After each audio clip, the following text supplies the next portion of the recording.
right, I have Major Mohammad Ali Shah joining me on the broadcast on this particular issue.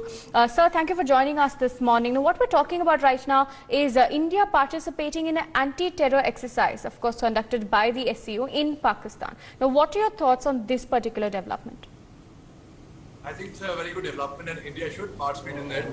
But people, the last nation to confirm, ever since the meeting was announced in March, we are waiting for India to participate. It's happening in Pakistan, and it's ironical that an anti-terror exercise, a meeting, is not military exercise, is happening in a country which actually promotes terrorism no big time.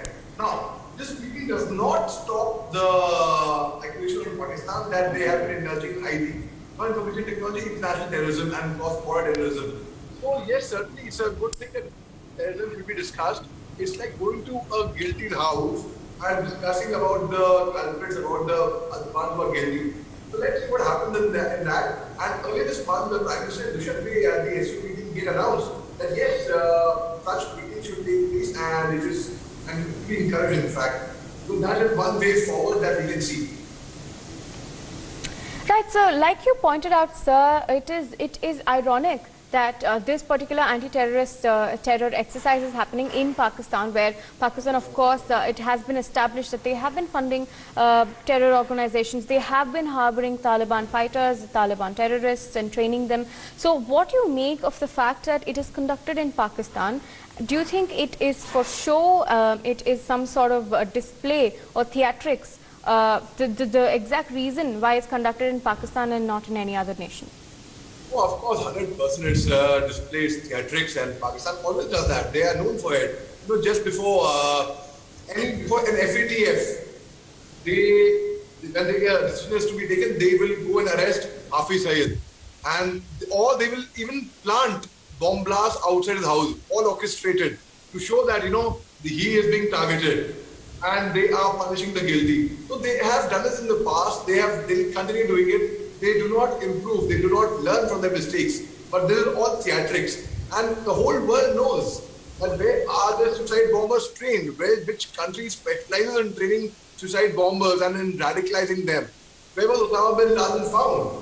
So everyone knows, and now it's ironically, yes, it is a joke, I would say. But yes, let's take a joke forward and let's see. That is the reason why India kept thinking, and they were the last ones to confirm their participation in such a meeting.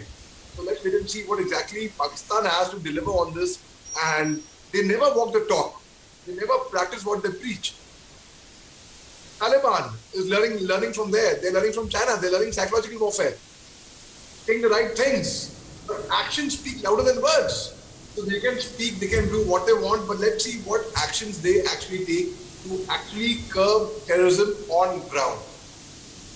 Right, sir. So picking up on our last point, you did mention that India was the last to confirm its participation in this exercise. Now, do you think that something substantial can come out of this particular meeting, and India will then hold its stand and say that since we are conducting this exercise in Pakistan, it's important for Pakistan to recognize its role that it plays in global terrorism itself? I'll be very honest with you. I really am not very optimistic on this meeting, reason being because I have seen in the past, history repeats itself. Pakistan has never curbed its way or its behavior towards terrorism. No matter what they talk, no matter how it happens, they do not learn. And so similarly, but there is no other way. There's only one way. It's like a river before entering the ocean, cannot go back. There's only one way. Similarly, there's only one way. So let's see if what happens. I believe even if there is 0.1% chance, 0.1% chance. Right, so stay with us. All right, so now let me try and rope in Major General Mohammad Ali Shah on this particular point. Sir, now the major question right now is, will India then bring up the infiltration attempts, several infiltration attempts, in fact we reported one this morning, that have been, from Pakistan or the Kashmir border between India and Pakistan. Do you think those will be then brought up by India, and India will then take a firm stance in terms of all of these terror bids that we have been observing for the past years? I think it should be brought up, and India is likely to bring it up because just a couple of days back there was an infiltration bid in Uri as well, and exactly the way Uri attacks had taken place earlier, exactly the same way. They had come from the same route or same nala, and they in fact apprehended a 19-year-old terrorist who in fact gave out the information that he was trained by a Pakistani colonel, for that matter. So it certainly is going to, I hope it is taken up, and it will be taken up. Why should it not be? And whereas Pakistan features that let's do a counter-terrorism cooperation meeting. Not ardent counter-terrorism operations here, they're doing counter-terrorism cooperation meeting. Well, and as Mr. Ringwad Praful Bakshi rightly said, it's a good step that India ultimately decided to take part in it because of other countries taking part. Why should we be left behind? And I believe, why I'm not too optimistic about it, or the whole thing is because Pakistan never learns its lesson. It never stops curbing terrorism. But I believe even if there's 1.1% chance, it's worth a try.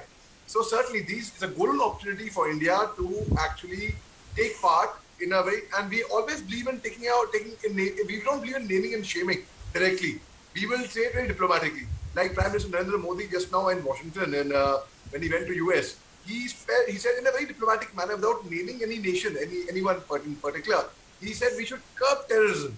Similarly, here, I'm sure the 3-member delegation, which is all set to go to Pakistan, in fact, from 3rd October onwards, meeting is going to be held. So I'm sure that this is going to be as per the RATS, the regional anti-terrorist structure. So I'm sure here a very significant role can be played. And let's wait and see what happens. Though I'm again saying I'm optimistic of the fact that India will play a crucial role there. But I'm not optimistic about Pakistan actually mending its ways. I hope they do. Rope in Major General Mohammad Ali Shah, who is joining us on this story as well. So now, like Ambassador Suresh Kumar Goyal mentioned, that the people of Afghanistan have suffered enough, and the UN has recognized it and said that they will send humanitarian efforts. Now, since the administration says the government led by Saleh is the only legitimate government which is to be leading Afghanistan and to be recognized, now who will the international organizations deal with? Will they then deal with this legitimate government led by Saleh? And how will this government then take forward all of the humanitarian efforts when on the ground, in fact, Taliban is the one controlling the system? Very interesting question, and this is a very interesting development because now you have two parallel governments running simultaneously, and as right from the childhood we have been hearing that majority wins, and in any democracy it's always the people who make the government. But though Taliban is in majority, but here they are against democracy. Now Amrullah Saleh's government is democratic, yes. So now that is going to be a very, very interesting development, and I think because see, it is ironical that in Afghanistan the terrorists come to power and the terrorists form a government, and the actual government, which is actually legitimate, is looked upon as resistance force, as probably terrorists for that matter, for them equal to that. But if you ask me, I think legitimately to be Amrullah Saleh's government, which should actually be seen as recognition. Like I, from day one, have never called them resistance force. I have called them the government, and they still are the government. And I hope the international community does actually recognize Amrullah Saleh's government as the main government of Afghanistan. That is my sole appeal to the international community as well.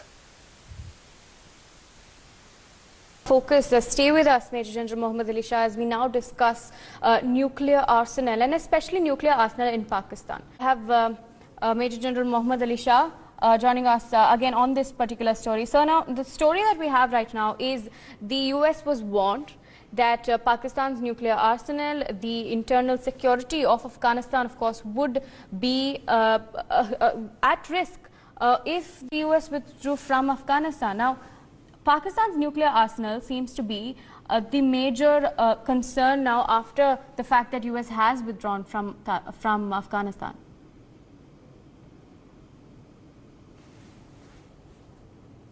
They certainly had cautioned the government that haste. It wasn't actually. It was everyone perceived it as a haste withdrawal, but ultimately the US had to withdraw from Afghanistan. They've been there for 20 years, and this wasn't a move by Mr. Joe Biden. It was actually by the predecessor. It was happening since then. I mean, this had to happen. So yes, there could be a risk that Pakistan is going to strengthen its because they were also to a large extent curbed by the US presence in Afghanistan. Now, when Joe Biden came to power, he only fast-tracked the entire procedure of what the previous president of US had done.